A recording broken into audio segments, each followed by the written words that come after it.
صرف روژې میاشت نه بلکې دغه مونږه د رمضان مبارک اخیری عشرې سره تیریږو اور د اخیری لس ورځې د رمضان مبارک داسې دی لکه دا د غونډې روژې نچوړ دی. که تا نه چرې مخکې اعمالو کې کوتاهي شوي وي، تلاوت ته پورا نه دی کړی، یا د تهجد نه دی کړي، یا د نه تسبیحات پاتې، اذکار پاتې، نه د اخیری لس ورځو کې ته دغه ازاله کولی شي. او چې کم اعمال مخکې نه روان دي هغه پرېښودل نه دي پکار. مونږ اول رمضان نه 20 رکعته تراویح کوو، هغې کې دوام. تا د اول رمضان نه 1 سپاره تلاوت کې یا 2 سپارې تلاوت کې هغه کې کمی را نه شي، بلکې هغې کې زیاتوالی کول چې ذات نه زیات عمل مونږ دې کې وکړو. اور بیا خصوصاً چونکہ آخری لس ورځو کې شب قدر لیلۃ القدر هم امکان کوي، امکان دی خاص کر تاکو ورځو کې 21 23 25 27 29 کې. نو دیو جنا د هر شپې د آخري عشرې کې عبادت کول دا زیات ثواب دی. کیدای شي کچره تا د لیلۃ القدر شپې نه یو حصہ ملاو شو، هغه کې تا عبادت وکړو، نو د زرو میاشتو عبادت نه بهتر دی. لیلۃ القدر خیر من الف شهر. اور علماء حساب کړي چې 10 اتیا کله یا اویا کله جوړیږي، اور په یو شپې عبادت باندې ته د اویاو کالو د اتیاو کالو ثواب ملوي. ندیو چې نشپې عبادت کول، نسبتاً خوب کمول نور ورځو په نسبت باندې، او بیا دې سره سره نوافل اهتمام کول. صلات تسبیح موز دی یا صلات تسبیح موز نه علاوه نور کم نوافل دی عام 2 رکعاته کوي شي، 4 کوي شي، 6 کولی شي، 8 کولی شي، 12 کولی شي، 6 کولی شي، 4 کولی شي، 13 کولی شي. دغه یو تسلسل ستل زیات نه زیات نوافل کول. بیا علماء لیکلي چې د نوافلو کې اوږده رکوعان او اوږدې سجدې کول. او چې کله رکوع ته لاړ شي نوافلو کې ځان ته ولاړې انفرادي طور باندې، نو سبحان ربي العظیم، سبحان ربي العظیم، سبحان ربي العظیم دا خو 3 ځل اسې وایي. دا زیات کا 15 9 11 14 15 داسې لاړ شي. او بیا هغې د ما کم مسنون تسبیحاتي سبحان الله والحمد لله ولا اله الا الله والله اکبر. دا الله عظمت خا عربي کې پښتو کې نه، او بیا د الله عظمت هغه الفاظو سره چې کم حدیثو کې راغلي دي. هو الله الذي لا اله الا هو عالم الغيب والشهاده هو الرحمن الرحيم هو الله الذي لا اله الا هو الملك القدوس السلام المؤمن المهيمن العزيز الجبار المتكبر سبحان الله عما يشركون. دغه رکوع کې بیا سجدې ته لاړ شي، الته کې نوافلو کې دا گنجائش تا چې سبحان ربي الاعلى سبحان ربي الاعلى سبحان ربي الاعلى خپل تسبیحات مسنون وي. غنه پس هغه دعاګانې چې کوم قرآن یا حدیث کې راغلي.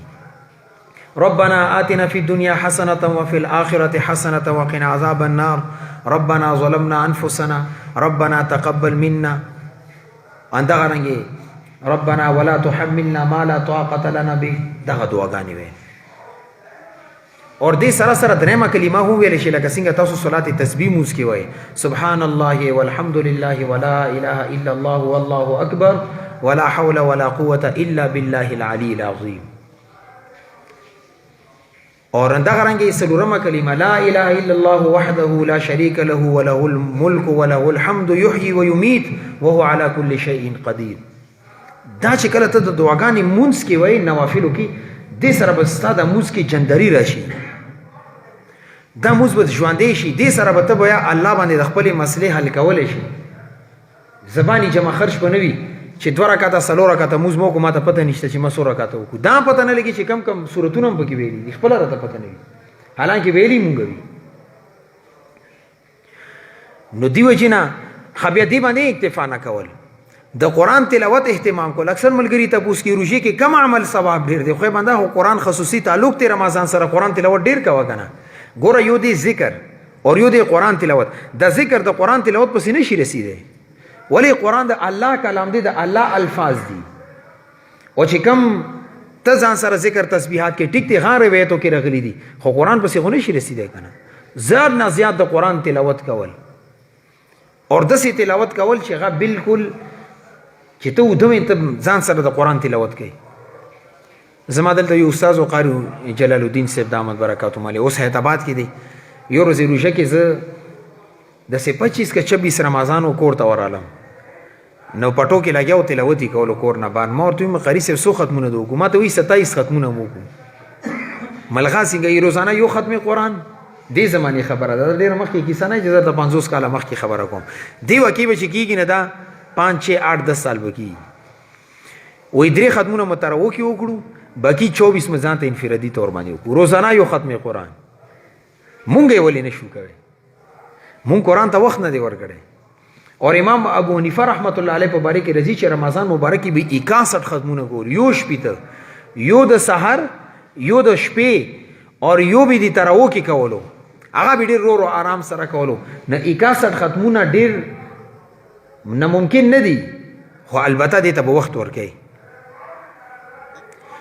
همدغرنګې نور ائمه کرام شیخ زکریا رحمت الله علیه په باره کې راځي چې رمضان مبارک کې به خپل کسانو ته دا ویلي چې ما ته به ملاقات ته نه راځي، دا میاشت الله ده او دا میاشت ما الله ته ورکړي. مونږ بدقسمتي سره رمضان مبارک کې ځان ته مصروفیات تعلقات نور هم زیات کړو. او زه کله کله دا سوچ هم کوم چې مونږ درس او تدریس ته زیاته توجه ورکو، یو ځای درس بل ځای درس، خپل اعمالو ته مونږ توجه کموي.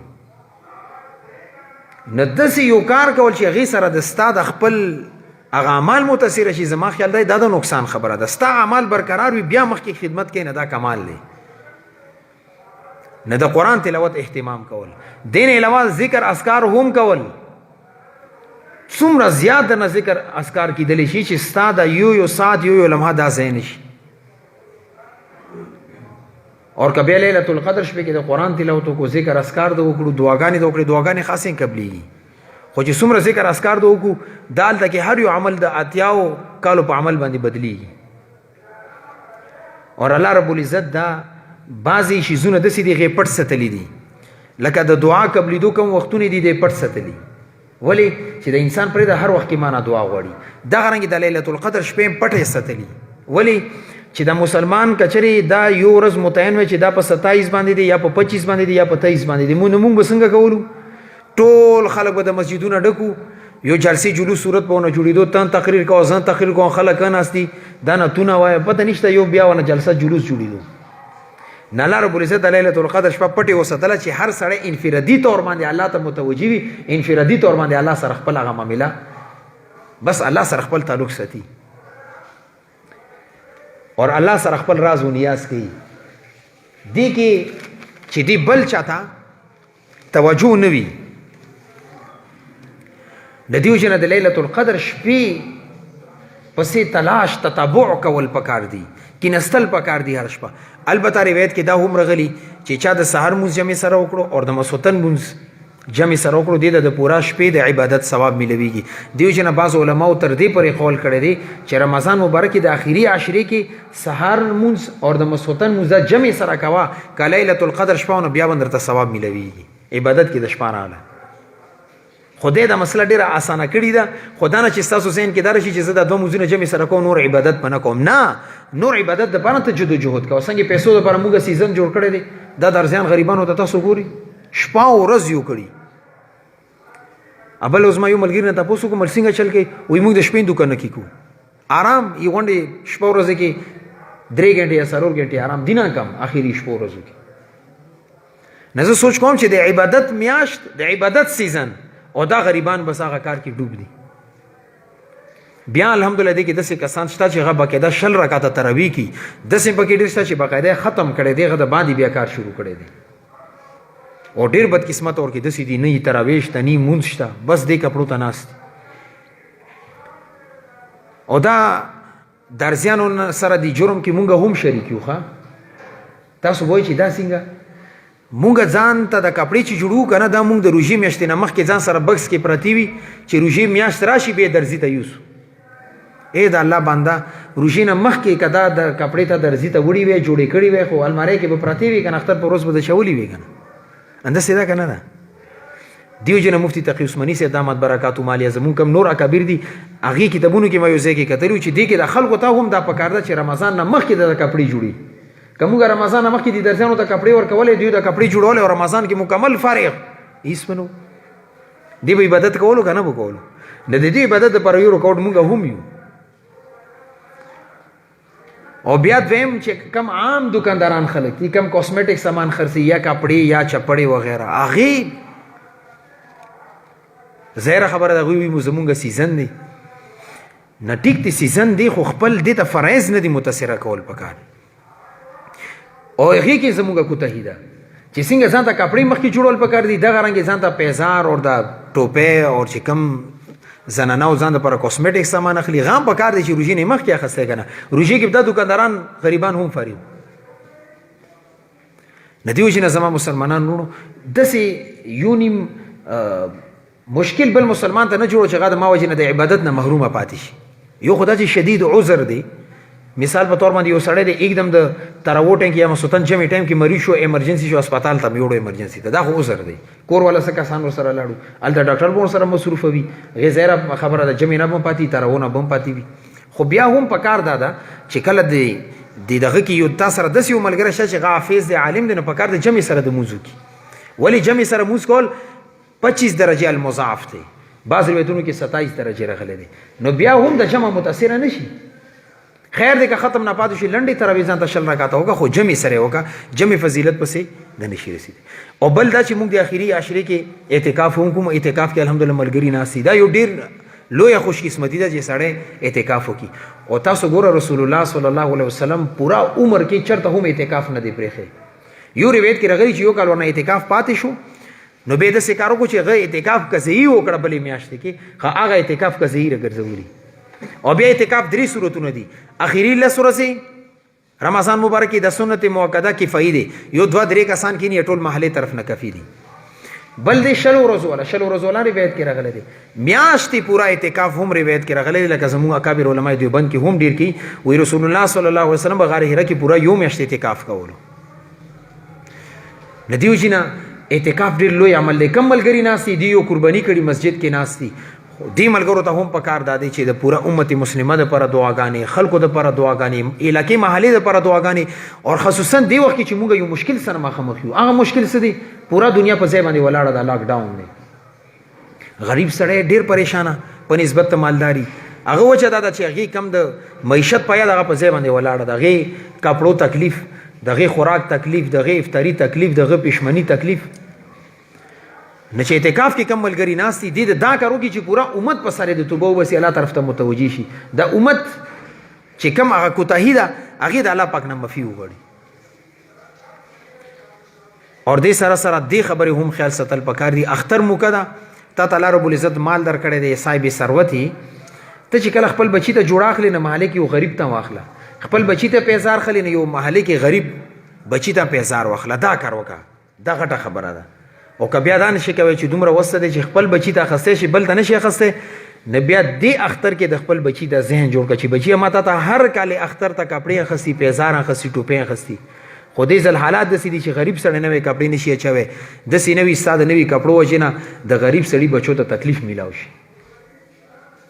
لګ خپل هغه چې کم ستا اخراجات دي اختر ولا غره غونډ کا مخکې به تا د 50000 سودا کوله دې کال خیر دی 15000 سودا وکړه کله حالات ټیک شي بیا د خرج پیسې په خپل بچو باندې لګاو تاسو منی کینا خدي اختر کې لګ د غریب خیال ساتل او ستا محلي کې یو غریب مشوم دی ستا ټول مشومان نوې کپڑے هر څه پیزار چولی دي او هغه غریب د اختر پیوند لګیدلی کپڑے چولی خپو کې سپلې نشته دي لکه دا دواړه چې ته په یو سترګې سره ګوري کنه ستا بزره شړا کوي چې د څه ظلم دی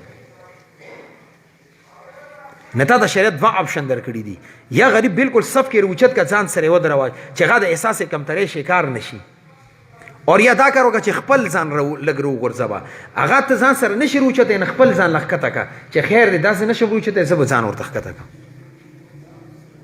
ندیو جن زما مسلمانانو کله کله معاشره کې ورکوټي خبري خوغه په معاشره باندې زیات اثر وي د دالون دیوبند یو استاد تیر شوی دی مولانا سید اظهر حسین صاحب رحمت الله علیه. هغې زندگی ما یو ځای کې مطالعه کوله، نه لیکلي چې کله به کور ته امونه راوړلو نه شپې مسوتن موز نه پس 10 ساړه 10 بجې به امونه کور ته راوړلو، او بیا به سحر د موز نه مخکې هغه امون ولا کم ګندې چلکې وغیره هغې به بار یوړي یو ځای کې به کند وایست هغې کې به دفن کې. نه چا ورته وایي چې حضرت دې څه مطلب دی؟ شپې دومره فروټ نه وخته کور ته راوړل او سهار وختي دومره وختي پاسېدل د مشقت او تکلیف ولې؟ ګوره هغې سید صاحب ورته څه عجیبه جواب ورکړی دی. هغه زړه سترګو یې کار کول چې زړه سترګې سړي کار کوي بیا ورته د دوک اور تکلیف پته لګي. نو تی چې زما د محلې کې ټول غریبان خلک دي، یو زه هم غریب یم خو نسبتا د دیو چونکې ما لږه تنخواه ښه ده د دیو جنه زه کور ته کله کله یو ښه شیز راوړم. وایي زه چې امونه راوړم نه ما سره دا احساس وي که دا امونه زما لاس کې وي او زه کور ته دننه کېږم غریب سړی مې وګوري هغه زړه ته تکلیف میلویږي دا زه نشم برداشت کوی. دیو جنه په تیارې شپې کې دا امونه کور ته راوړم. وی بیا د سهار څه کوي؟ وی شپې چې کله امونه وخورم سهار وختي د دې کم چلکې ګند وغیره دی د دې هډوکي دا یوسم دا هلته یو ځای کې دفن کم دا راته خطرې که داسې ډیران باندې وغورځوم یو غریب سړی یو غریب ماشوم تېرېږي هغه وګوري چې چا امونه خوړلي او ماته نه دي راکړي هغه زړه ته بیا تکلیف میلویږي. زه دا نه غواړم چې زما د فروټ خوړلو وجې نه یو مسلمان